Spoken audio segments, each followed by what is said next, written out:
You are listening to KLRN Radio, where liberty and reason still reign.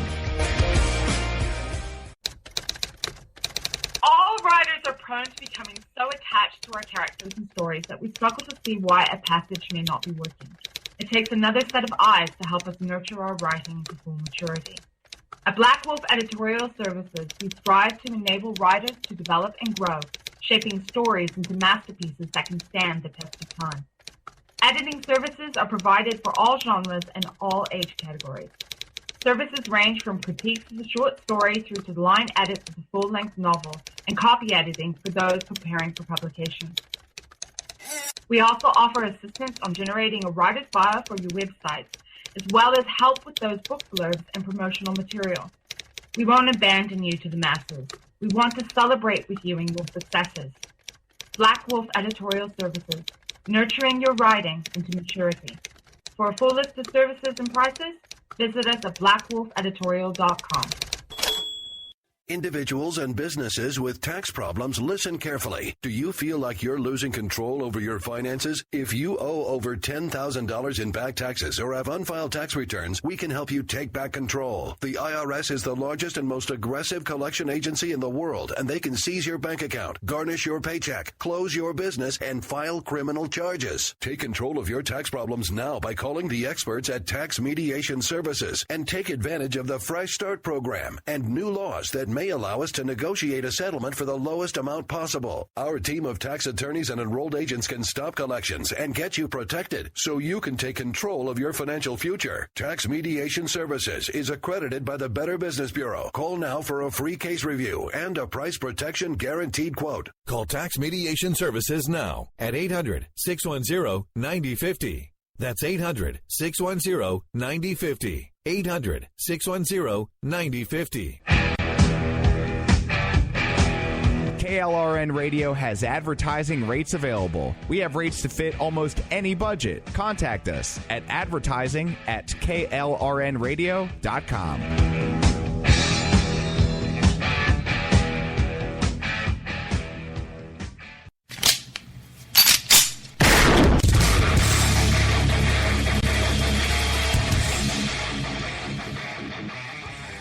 This is Slickery Trigger for Rebel Road Tactical. With proper care and feeding, your pistol will be ready when you need it, there to save your life. Shouldn't your gear be that good? Whether you need a holster for comfortable everyday carry or a tough-as-nails holster for your next training course, Rebel Road Tactical has what you need. Check us out on the web at rebelroadtactical.com. Tired of paying outrageous prices for Viagra? Well, we have great news for you. Now you can finally get Viagra at huge discounts. Healthy Man allows you to save up to $500 on Viagra. Why pay U.S. pharmacy prices of $15 per pill or more when you can get Viagra for less than $3 a pill? Call today and get 40 Viagra pills for only $99. This can cost as much as $600 at your local pharmacy. You can't afford not to call us. If you want Viagra at the lowest prices, never pay $15 a pill pharmacy prices again. Get Viagra for less than $3 a pill. Call 1-800-516-7602 today and save up to $500 and get 40 pills for just $99. Healthy Man is fast, easy, and affordable. Operators are waiting at 1-800-516-7602 to take your call right now. Call 1-800-516-7602. That's 1-800-516-7602. Again, 1-800-516-7602. You're listening to the Spark Radio Network, internet radio like you've never heard before. Innovation, creativity, and imagination are all said to begin with a spark. So fasten your seatbelt and take the ride of your life and listen for the spark.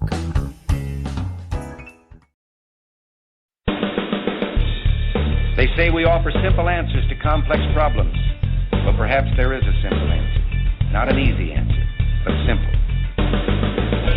It's common ground. It's common ground. It's common ground. It's common ground. We have serious problems to solve, and we need serious people to solve them. Republicans and Democrats. All right, folks, well, happy Saturday morning. It is just a few minutes past the hour of 10 a.m. Eastern on right here on KLNRradio.com. I'm joined by my normal leftist co-host, Mr. Bryce Robbins, who, as always, takes up the left chair. We actually do have a guest with us today. The guest name is Dylan. I'm going to let Bryce take over this part of the show so he can introduce his friend who's hanging out with us today and let everybody know what he's been up to. I know he's got some interesting stuff coming up on his show later, so this part's yours, brother. Run with it.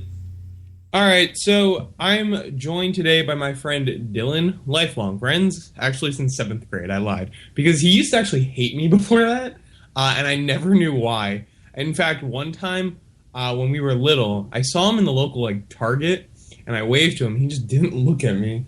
But since 7th grade, we've been friends, and he's going to college for sound engineering. Always been into politics, but I think he'd align a little bit with you. I think he would, the show Finding Common Ground with him and you would be pretty boring because you're both conservative. He has liberal policies when it comes to social issues, but in most things he's pretty outright about it. On my show today, I'm going to be having a presidential candidate named Ed Baker coming on. Ed is running from Oregon as for president. He's a lesser-known candidate, and he is also a 9/11 truther, which is going to be an interesting dynamic. He's also been homeless in the past, which, again, I think is going to be interesting to ask him about, why, in fact, he wanted to run for president. But that's that. And today, as I stated on OpNat After Dark, is going to be my last show live from New Jersey before I go on down to D.C. Oh, no, the last show from New Jersey. Whatever will you do? That's true. Well, I don't know. It's a bittersweet. A chapter is closing, a new one is opening. Well, not really, because you still have to come back to New Jersey all the time because you just got elected to the school board. Just saying. No, you're 100% right. I will be doing that. So now it's time to start implementing my policies. Oh, and by the way, I plugged you pretty nicely in that article. Yeah, I noticed. Thank you. Speaking of your now friend who once hated you, I just can't imagine that happening. You sarcastic freaking... Never mind.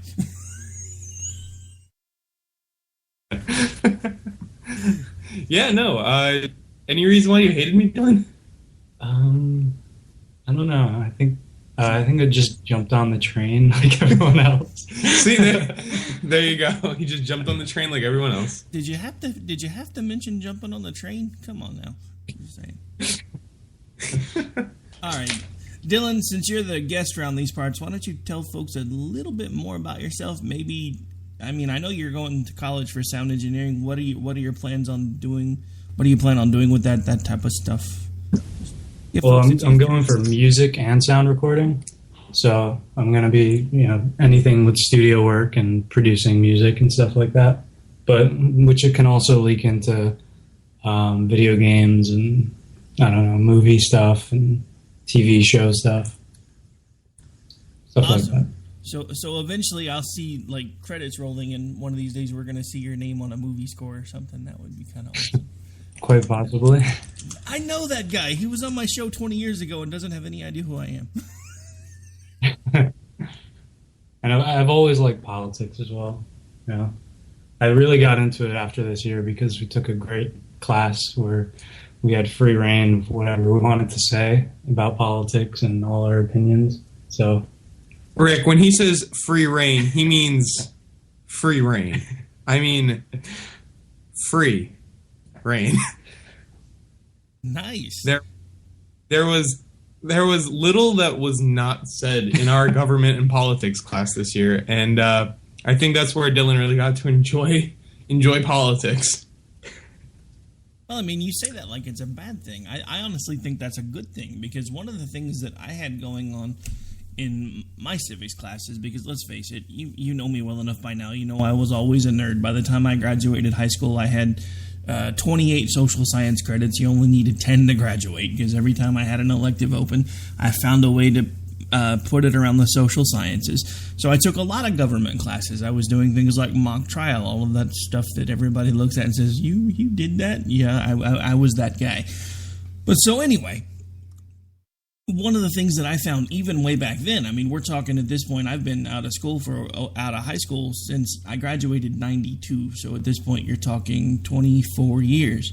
Even then, the civics classes were heavily leaning left. I mean, really seriously heavily leaning left, where the teachers weren't even giving you the ability to express your own opinion. So the fact that your teacher there allowed you guys to basically discuss whatever you wanted to discuss, I actually like that idea, because it gives you guys the ability to start figuring out who you are and what it is that you believe, instead of the teacher relying on basically making them mini versions of the teacher, which is what we face a lot of times in the education system pretty much everywhere, is the teachers try to pass on exactly what they think and how they think, and they don't really give you the option to form your own opinions. So the fact that a teacher took that risk, because trust me, in you guys' age bracket, it was a risk. That's why you're laughing and joking about all the crazy things that you know happened in that classroom. But it's still a great thing that somebody had enough faith in you guys being able to form your own opinions that they allowed you to express yourselves. So that was actually probably a really good thing. I mean, I wasn't there, but the thing is, while that is all well and good, I think it's more along the lines that the teacher just gave up on our class.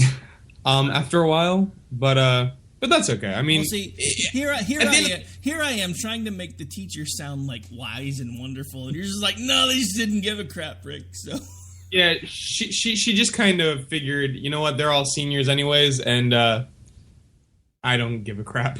I have tenure, so that might have been that. But yeah. So I figured we would talk about two things today. Two things that Dylan has always been outspoken in class was Black Lives Matter, and then maybe we'll move on to Islamic terrorism. Sound good? Okay. Oh, fine with me. So, like I said, he's the guest, so let's let him start. All right, sure. So, Dylan, just tell us your thoughts about Black Lives Matter and what you think about the movement. Well, I've always come to hate this movement. I have a very, I think, unnatural hatred of the Black Lives Matter movement, just because it just forces upon you, anti-cop, white lives don't matter, all lives don't matter. It's just all about Black Lives Mattering. They talk about fry them like bacon and stuff like that, and you're resisting cops when they tell you to do something. It's an unnatural, very racist movement, which I hate very much. Rick, are you in my room? Was that you, or was that Dylan? Hey, it's not my fault the kid's right. Yeah, no, I mean, I am starting to turn the tides here. I mean, look, when they burn down cities, as they are in Milwaukee, I mean, Dylan, what are your thoughts on Milwaukee? I mean... so 4 murdered and how many was it, 9 injured? Something like one that. Night.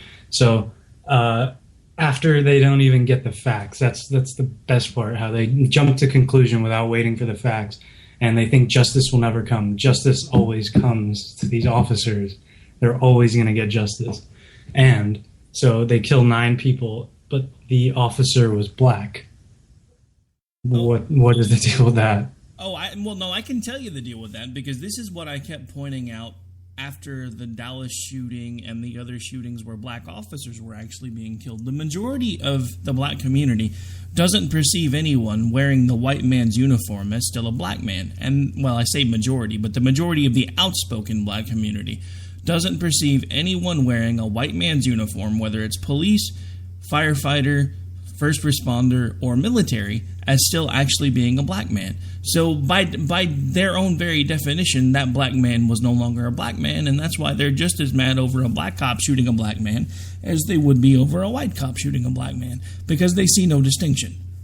Yeah, I also saw a CNN article that kind of ticked me off a bit, because the the sister of the person who got shot in Milwaukee said that this cop knew this black kid from high school, and they said he was kind of out to get him because of high school.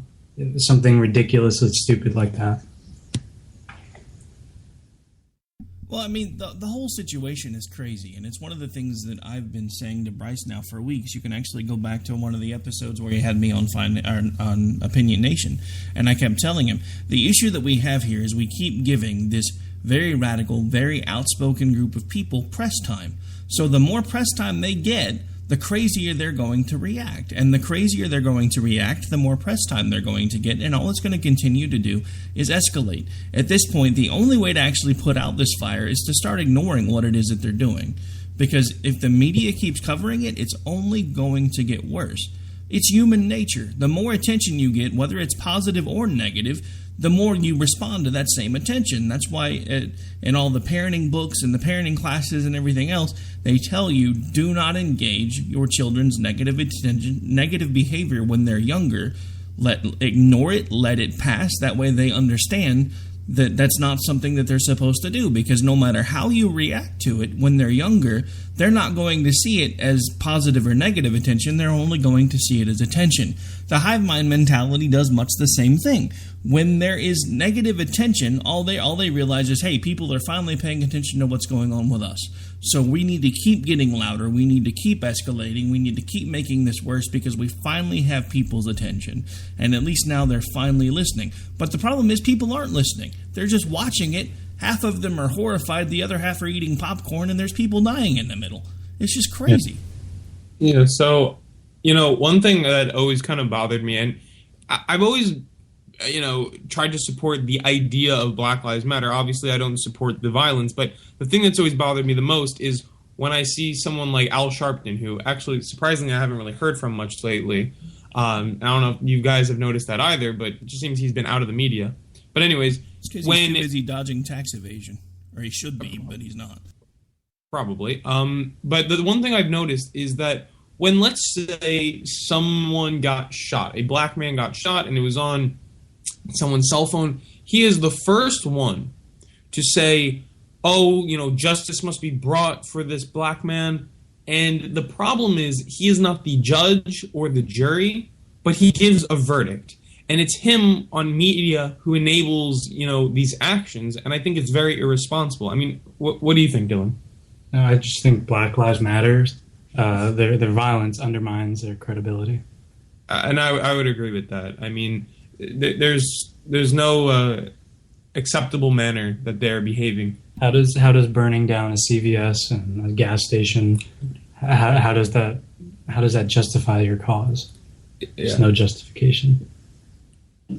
Rick, it sounds like he's just like you. I'm going to take this a step further, though, because I have to tell you, look, I understand Black Lives Matter as a movement. I understand what it was that there were probably a handful of people that were initially trying to accomplish when they started Black Lives Matter. I don't necessarily think that it started as a racist group. I think it's evolved to one, and I think it's been co-opted. Again, as you see most groups that are started with the best of intentions, they get co-opted by the loudest, most egregious part of their following, and the next thing you know, we wind up with the Trump campaign. No, I'm just playing. All right, so anyway, but the thing that scared me about Milwaukee, and I have audio, but I still need to just edit out this one portion, so I'm not going to try to play it today because it's buried in like 15 minutes of audio. There is a man standing in front of a television camera telling the world that blacks and whites can no longer coexist, that whites have been out for black blood for so long that now it's time for the blacks to turn the tables, and they don't want to coexist with us anymore. They want to kill us. Well, I think that is probably a minority of any movement. Except what happens with the minority, Bruce? Bryce, sorry.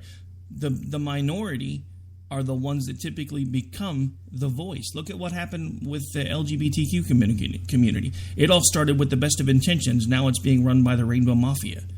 They're doing anything and everything they can to force their agenda anywhere and everywhere they can, which is, if you talk to most lesbian, gay, transgendered, questioning people. That's not what they want. But it's what's happening within their movement, because the loudest, most vocal, most militant of them are now running it. And that's what happens with every movement when it gets too much attention too quickly. That's what I've... Gay people? Yeah, there are. Well, I mean, I guess so. But, I mean, I think that's a whole nother episode for a whole nother time, but we will definitely come back to that topic of militant gay people. I mean, it just almost sounds like it's what's the word I'm looking for here? Like words that don't, you know what I mean? Yeah, you're trying to find the word oxymoron, but that's okay. Oxymoron, thank you. Yeah, it sounds like oxymorons, but see, thank you. Right? This is why we're good co-hosts. We bounce off each other right there. But I don't know. I mean, I really don't feel as though we are going to move that far backwards, and I mean, I think that's ridiculous. I mean, we have a black president. I mean, it's insane to assume that's where we're heading, and to even give that any press attention, I think is ludicrousy. Are you kidding? Are you kidding me? At this point, our country is basically back to pre-1960s race relations. Except the only difference is now we have the black people being the ones calling for segregation. They're calling for their own money, their own police force, their own banks. And I'm not just talking about ownership of these things. I'm talking about a completely separate culture of their own, with them basically leaving us alone and us leaving them alone. So to say that we have a black president, so that was supposed to fix everything, that was the unicorn dust. That's what we thought was going to happen. That isn't what happened, though, because we had a black president who every time he could, anytime anything went sideways between the black community and the police officers, he got out in front of it and made the stupidest, most outlandish statement he could before he knew all of the facts. And if you want to really blame anybody for the beginning of BLM, you can blame Barack Obama. Yeah, that's very true. Yeah, I mean, I'm not going to blame our president. I think that race relations... The police acted stupidly. How many times did he say that before he knew all of the facts? When you have someone as prominent as the President of the United States coming out making statements before they know all the facts, and it's one part of our communities that are going to be listening louder than anybody else because he's the first black president. You want to know who to blame for BLM? It's the guy we put in the White House. And I say we in the collective because I didn't vote for him not only once but not twice. Just like I'm not voting for either one of these idiots. Well, I'm going to say that it's not his fault. I'm going to say it's the fault of our society's, repression of black people in our country. Has he really denounced their actions? Nope. Yeah. So. Well, I mean, again, I think he just denounces violence everywhere. I mean, and let's not forget, I don't think Black Lives Matter... Yeah, in his limp-wristed mom jeans girl bicycle riding kind of way, he denounces it really well. I mean, I think for the president, I mean, he does what he can. I think when he touches the race issue, it becomes he does what he can, but he does it in the wrong way. Since when is it okay for a president to get up in front of the camera and say, I think the police in this particular incident acted stupidly? Granted, it only happened 30 seconds ago, and I really don't know what's going on, but hey, the police are morons. All right, Dylan, what do you think? Well, I don't know what to say, because Obama is just the way he handles each of these situations is just kind of stupid. He's stupid with the way he handles things because instead of trying to calm the situation, he kind of just panders to the black community, saying, "Oh yeah, they're out to get you. Don't worry. Yeah, I have your back." This and that. Gasoline on a fire. That's how I describe Barack Obama trying to speak out about any of these issues. When you have a president telling the world, and let's not forget, the president has never really been that bad off. He was raised by fairly middle class-ish grandparents in Hawaii, so he's never really been the poor black kid. But when I'm walking down the street and all of a sudden people are crossing the street to get away from me, I feel oppressed. Who the hell's going to cross the street to get away from you? You're milquetoast. Come on. Quit making crap up. You wear mom jeans in pictures, for God's sake.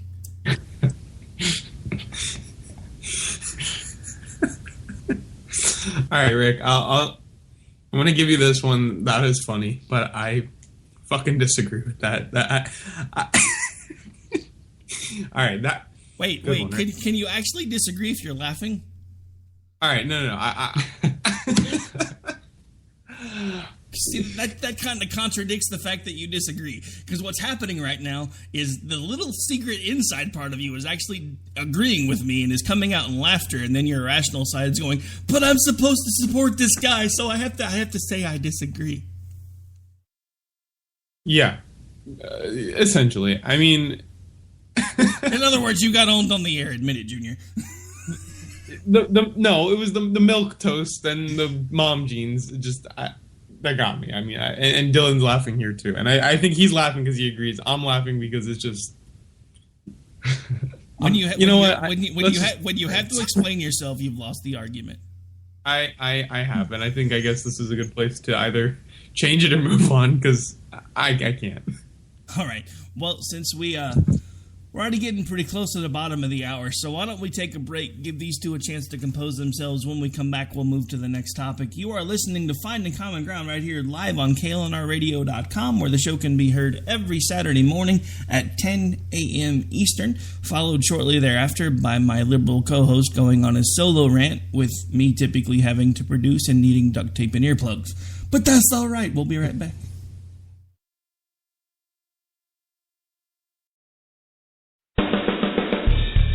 They say we offer simple answers to complex problems, but perhaps there is a simple answer. Not an easy answer, but simple. It's common ground.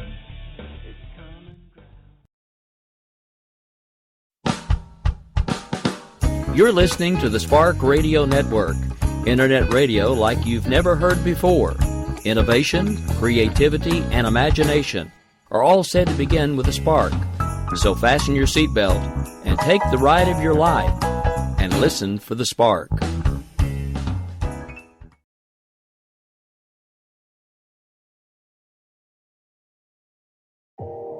You are listening to KLRN Radio, where liberty and reason still reign.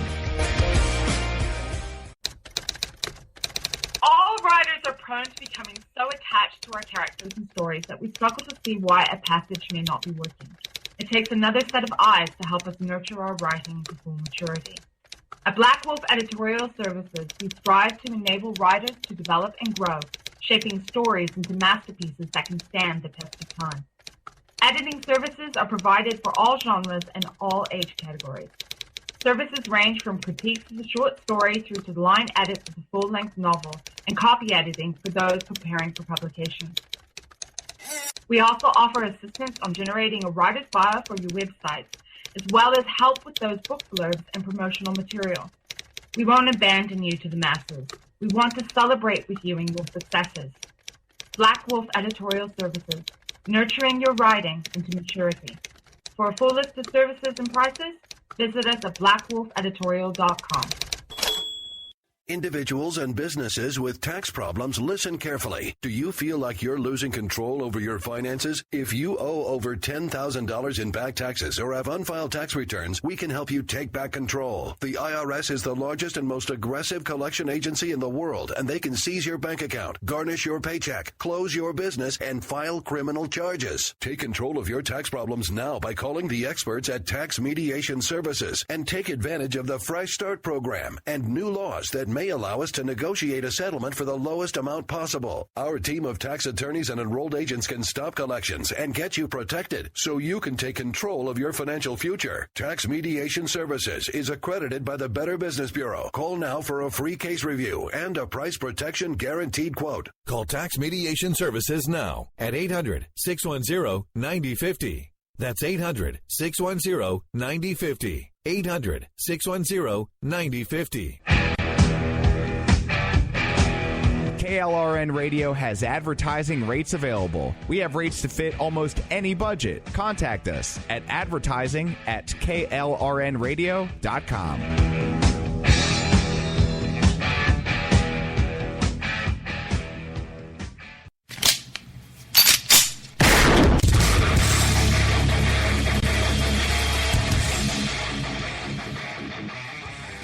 This is Slickery Trigger for Rebel Road Tactical.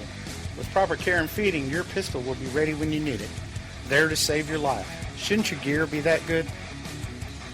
Whether you need a holster for comfortable everyday carry or a tough-as-nails holster for your next training course, Rebel Road Tactical has what you need. Check us out on the web at rebelroadtactical.com.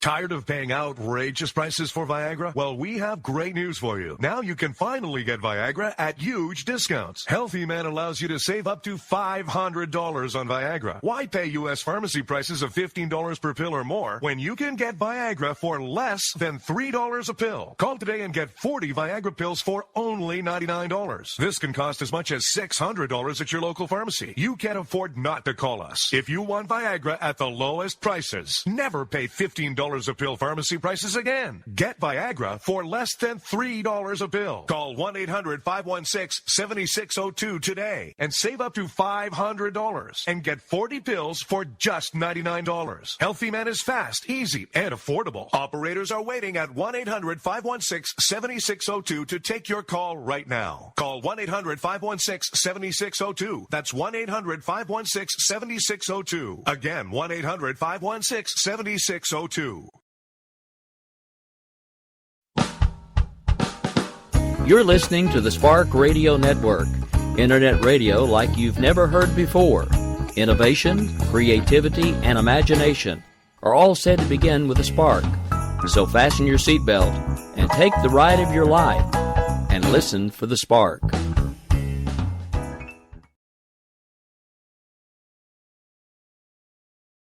They say we offer simple answers to complex problems, but perhaps there is a simple answer.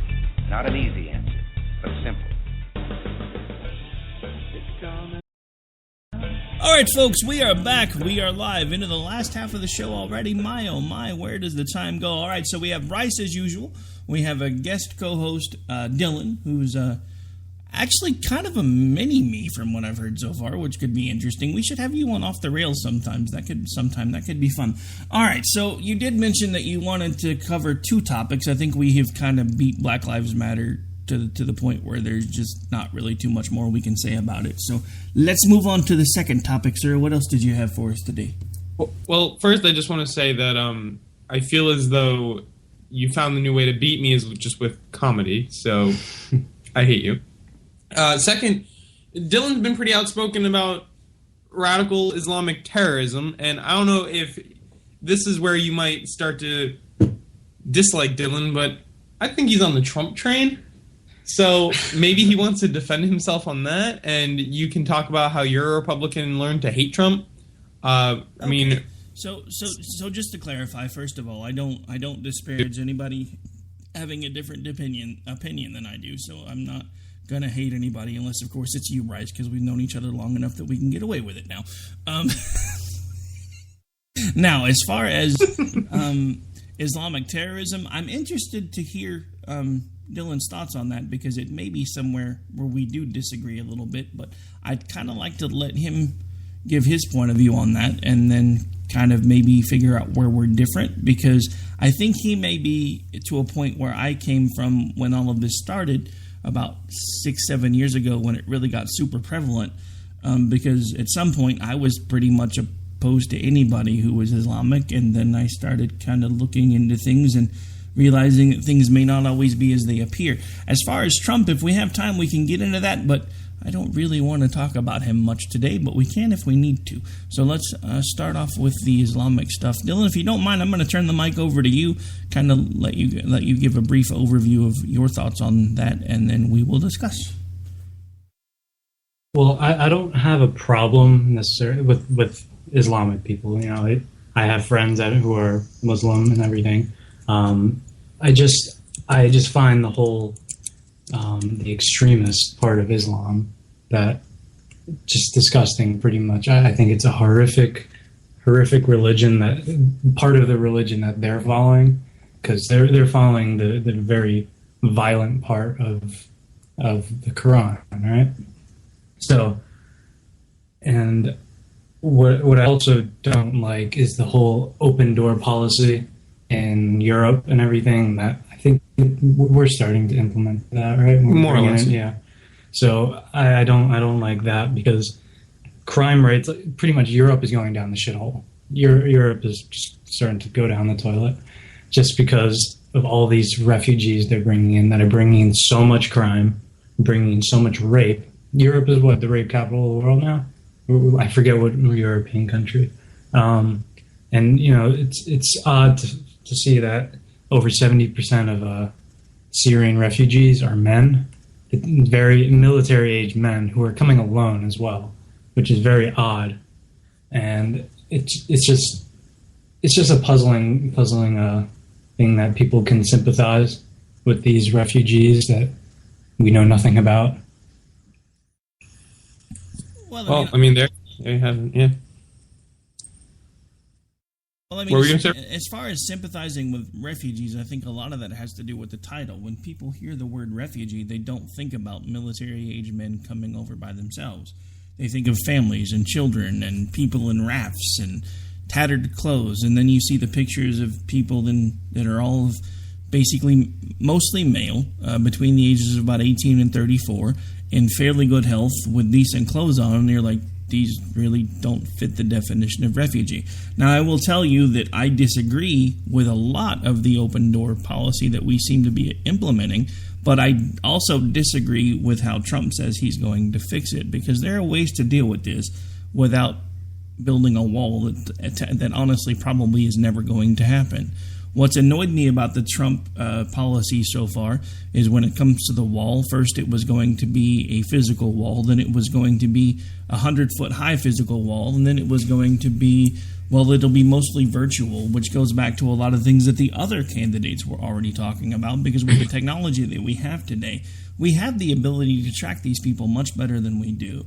And I think that's what we need to focus on, is the technological side of this thing, so that we can give people free access, but still be able to make sure that we're not letting people that want to kill us into the country, because that's the thing that nobody's taking into account. Yes, it's a good thing that we have this kind heart and we want to take in these so-called refugees, but when the terrorists are telling you that they're going to put so many percentages of their own people that are not refugees in the refugee population to make sure they get in here, then there need to be things that we can do to root that out. And there are things that we can do to root that out without centering around the fear.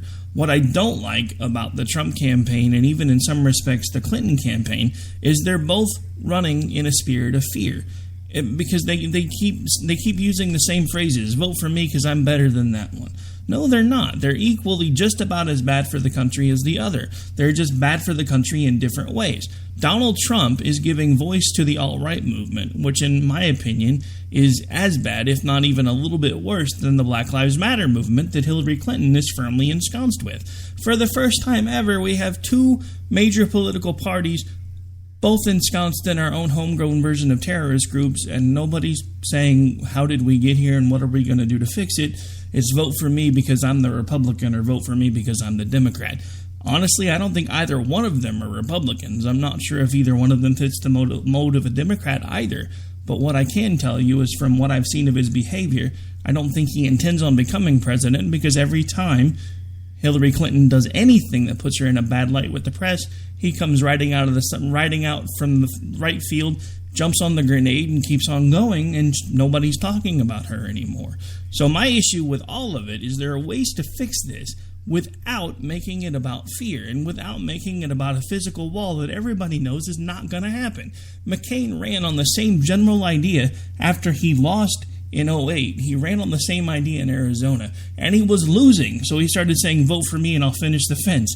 Guess what? He got elected. There's still no fence, because as soon as he got elected, he said, we really don't need it. Never mind what I said when I was getting elected. That's my problem. They all run on these same things, and they tell you what they're going to do if you vote for them, then none of them do it. Because they can't, in reality, because it's one vote, one person. It doesn't matter, because unless you get enough people in there that agree with you, you're not going to get it done. So the wall is not going to be something that Trump can do Obama style with a pen and a phone like he did with amnesty. It's gonna take Congress. All right, so I hate you on that last statement with the pen and I hate you. You actually have some good. You only hate me because you know I'm right. No. I hate you because you're using some good comedy gold today. I mean, some of the things just make me laugh because, this is a good comebacks.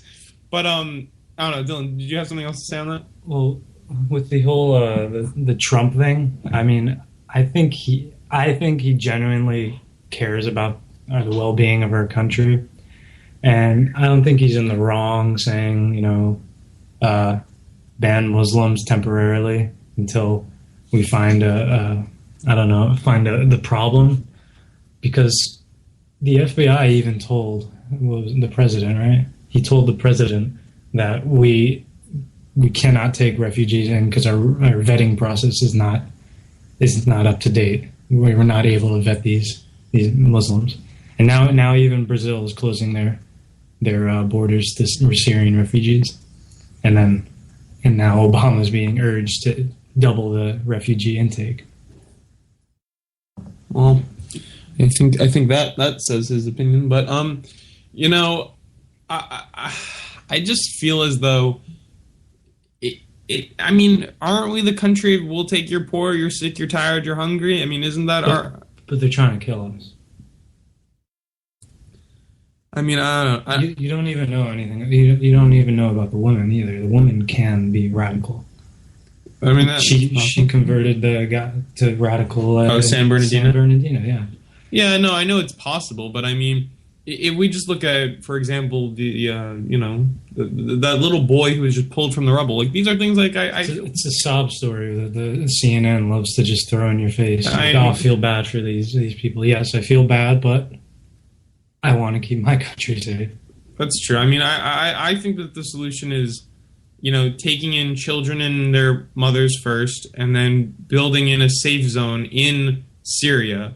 I don't know if you agree with that, but I mean, I heard a couple people talking about that. Just ensuring that they're safe in their own country would be smarter than taking them into our country. What do you think about that? That's not a bad idea. I want to know who's coming in. Well, Bryce, you bring up an interesting point, because why are none of their neighbors taking these people in? That is also, an interesting point, and I think it's because, from what my understanding is that Syria is a lot more liberal when it comes to its Islamic practices, as opposed to Saudi Arabia, and I feel as though those countries don't really get along too well. But I think that these are the types of Muslims that are not going to be up in your face about their religion for the most part, and I think a lot of them are running from war. So I just wish that there was a way that we could make it so that the children and their mothers and real innocent people could get out, or we could keep them safe. But I mean, ISIS is on the run. We can't